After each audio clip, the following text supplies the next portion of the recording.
مور جتنا اب خوبصورت ہے اس سے کئی زیادہ جنت میں خوبصورت تھا۔ مور کی خوبصورتی پہ سبھی پرندے فدا تھے، لیکن ان سب خوبیوں کے باوجود مور سے ایسی کون سی خطا ہو گئی تھی جس سے اللہ تبارک و تعالیٰ نے مور کو جنت سے نکال دیا۔ اللہ تبارک و تعالیٰ نے جب حضرت آدم علیہ السلام اور اماں حوا کو پیدا فرمایا، اس کے بعد ان کو جنت میں بھیج دیا۔ وہ دونوں جنت میں بہت ہی پرسکون رہتے تھے، بہت ہی لذیذ میوے پھل کھایا کرتے تھے، لیکن ایک اناج جس کو کھانے سے اللہ پاک نے انہیں منع فرمایا اور وہ اناج گندم تھا۔ چونکہ شیطان حضرت آدم علیہ السلام کی وجہ سے ہی جنت سے نکالا جا چکا تھا، اسی وجہ سے شیطان کی حضرت آدم علیہ السلام سے دشمنی ہو گئی تھی۔ شیطان یہ چاہتا تھا کہ اللہ کسی بھی طرح حضرت آدم علیہ السلام کو جنت سے نکال دے اور ساتھ میں اماں حوا کو بھی جنت سے نکال دے۔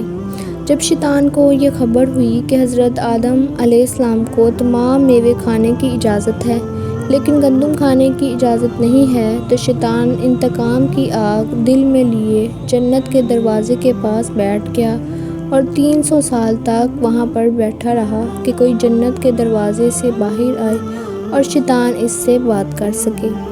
ایک دن اچانک سے مور جنت سے باہر آ گیا۔ شیطان اس کو دیکھتے ہی بہت خوش ہو گیا۔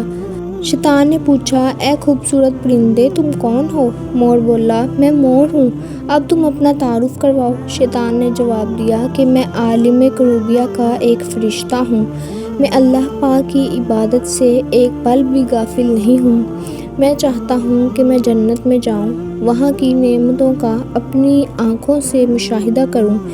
شیطان مور سے کہنے لگا کہ تم مجھے جنت کے اندر لے جاؤ، میں تمہیں 3 ایسی باتیں بتاؤں گا جس سے تمہیں ابدی زندگی حاصل ہو جائے گی۔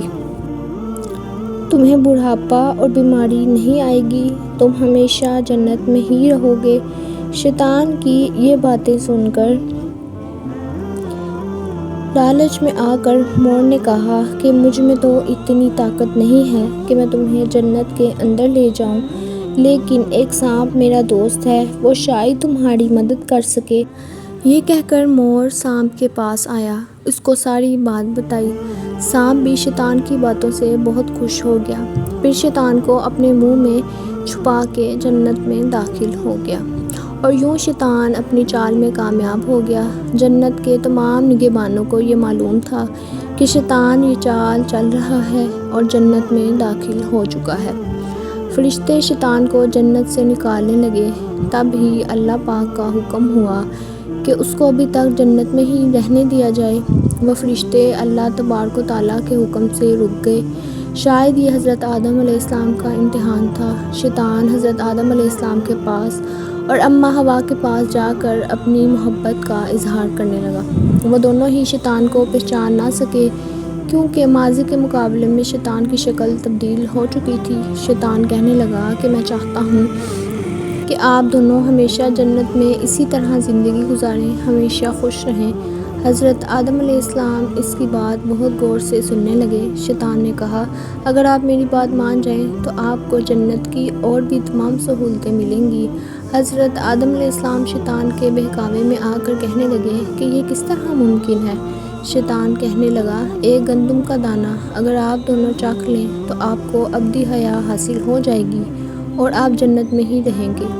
یہ بات سن کر حضرت آدم علیہ السلام کے دل میں رجحان پیدا ہوا، لیکن ان کے دل میں اللہ کی نافرمانی کا خوف غالب آ گیا، جبکہ اماں حوا شیطان کی باتوں میں آ گئیں، جس پر اماں حوا نے حضرت آدم علیہ السلام کو راضی کر لیا۔ پھر ان کے بعد ان دونوں نے اس گندم کے دانے کو چکھ لیا۔ جیسے ہی گندم کا دانہ ان کے اندر گیا تو دونوں کے سطر واضح ہو گئے، جس کے بعد دونوں اپنے اپنے سطر چھپانے لگے اور خوف خدا سے کانپنے لگے۔ اسی دوران اللہ تبارک و تعالیٰ نے فرشتوں کو یہ حکم دیا کہ حضرت آدم علیہ السلام اور اماں حوا دونوں کو زمین پر اتار دو۔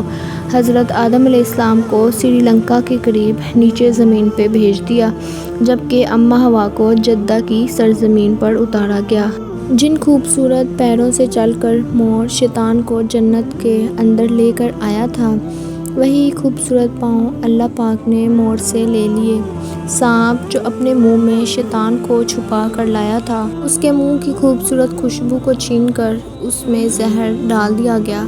پھر مور کے ساتھ ساتھ سانپ کو بھی جنت سے نکال دیا گیا۔